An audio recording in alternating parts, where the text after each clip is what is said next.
ഇവയാണ് കൂടുതലായും ഉപയോഗിച്ചു വരുന്നതും. പരമ്പരാഗത രീതിയിൽ പൂക്കളം ഒരുക്കുന്നതിൽ അത്തം മുതൽ ഓരോ ദിവസവും പൂക്കളത്തിന്റെ എണ്ണം വർദ്ധിക്കുന്നു എന്ന കണക്കിലാണ്.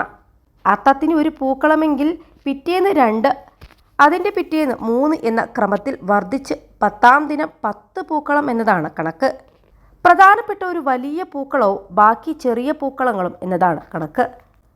10-ാം ദിനം പ്രധാന പൂക്കളത്തിന് നടുവിൽ ആയാണ് തൃക്കാക്കരയപ്പനെ പ്രതിഷ്ഠിക്കുന്നതും ഓണത്തിൻ്റെ പൂജാ ചടങ്ങുകൾ ചെയ്യുന്നതും.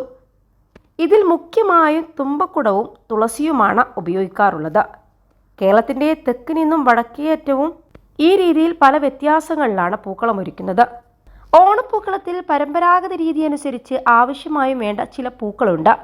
ഇവ നമ്മുടെ പറമ്പിൽ നിന്നും ലഭിക്കുന്നവയുമാണ്. പണ്ട് മുതലേ ഇങ്ങനെ തന്നെയാണ് പൂക്കളം ഒരുക്കുന്നതും. ഓണം വരുന്നതിന് മുന്നേ തന്നെ വീട്ടിൽ പൂക്കൾ നട്ടുപിടിപ്പിക്കും. ഓണം എത്തിക്കഴിഞ്ഞാൽ പൂക്കൾ തേടിയൊരു യാത്രയാണ്. മുറ്റത്തും പറമ്പിലും നിന്നും പൂക്കൾ പറിച്ചുകൊണ്ടൊരു പൂക്കളം. തുമ്പപ്പൂ, ചെത്തിപ്പൂ, ചെമ്പരത്തി, തുളസി, മുക്കുറ്റി, കാക്കപ്പൂ, കൃഷ്ണകിരീടം, കിങ്ങിണിപ്പൂ എന്നിവയെല്ലാമാണ് പണ്ട് ഉപയോഗിച്ചിരുന്നത്. ഇവയെല്ലാം നമ്മുടെ ചുറ്റുവട്ടത്തു നിന്നും ലഭിക്കുന്നവയുമായിരുന്നു. കാലം മാറിയപ്പോൾ ഇവയിൽ പലതും കാണാൻ പോലും കിട്ടാതെയായി.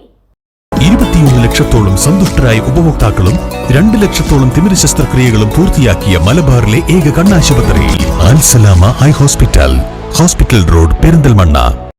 ദശപുഷ്പം പൂക്കളത്തിൽ വേണമെന്നും ചിലയിടത്ത് ചിട്ടകളുണ്ട്. പൂക്കളത്തിലെ പ്രധാനിയാണ് തുമ്പപ്പൂ. ആയുർവേദത്തിലെ ഔഷധം കൂടിയാണ് തുമ്പ. തിരുവോണ നാളിൽ മഹാബലിയെ വരവേൽക്കുന്നത് തൃക്കാക്കരയപ്പനെ തെച്ചിപ്പൂ ചാർത്തിയാണ്. തുളസിയും പ്രധാനി തന്നെ. കൃഷ്ണതുളസിയാണ് ഉപയോഗിക്കാറുള്ളത്. പൂക്കളത്തിന് ഏറ്റവും ഉള്ളിലായി അല്പം തുളസിപ്പൂവും കതിരും എന്നത് പലയിടങ്ങളിലുമുള്ള പരമ്പരാഗത രീതി കൂടിയാണ്. അത്തത്തിന് വെളുത്ത നിറത്തിലെ തുമ്പപ്പൂ മാത്രം എന്നതാണ് പരമ്പരാഗത രീതി. ചിത്തിരക്കും ഇതുതന്നെയാണ്. ചോദ്യം മുതൽ നിറമുള്ള പുഷ്പങ്ങളാകാം. തിരുവോണത്തിന് തുമ്പക്കുടം മാത്രമാണ് പലയിടത്തും വെക്കുക. തുളസിയും കൂടെയുണ്ടാകും. തുമ്പപ്പൂ മാത്രമല്ല, ഇതിൻ്റെ ചെടിയുടെ അറ്റഭാഗം മുറിച്ചെടുത്തതും കൂടിയാണ് തുമ്പക്കുടം. അത്തദിനം ഒരു റൗണ്ട്, അടുത്ത ദിനം 2 എന്നിങ്ങനെ പൂക്കളത്തിൻ്റെ വളയങ്ങളും വലിപ്പവും വർദ്ധിച്ചു വരുന്നതാണ് രീതി. മൂലം നാളിൽ ചതുരത്തിൽ പൂക്കളം എന്നതാണ് ചിട്ട. ചാണകം മെഴുകി അവിടെയാണ് പരമ്പരാഗതമായി പൂക്കളമിടാറുള്ളത്. ചിലയിടത്ത് ഇതിനായി തറ തന്നെ ഉണ്ടാക്കി വെക്കും. എന്നാൽ കേരളത്തിൽ ഈ ചിട്ടകളെല്ലാം ഇന്ന് അന്യം നിന്ന് പോയിക്കൊണ്ടിരിക്കുകയാണ്. എല്ലാം വെറും ഒരു ആഘോഷങ്ങൾ മാത്രം.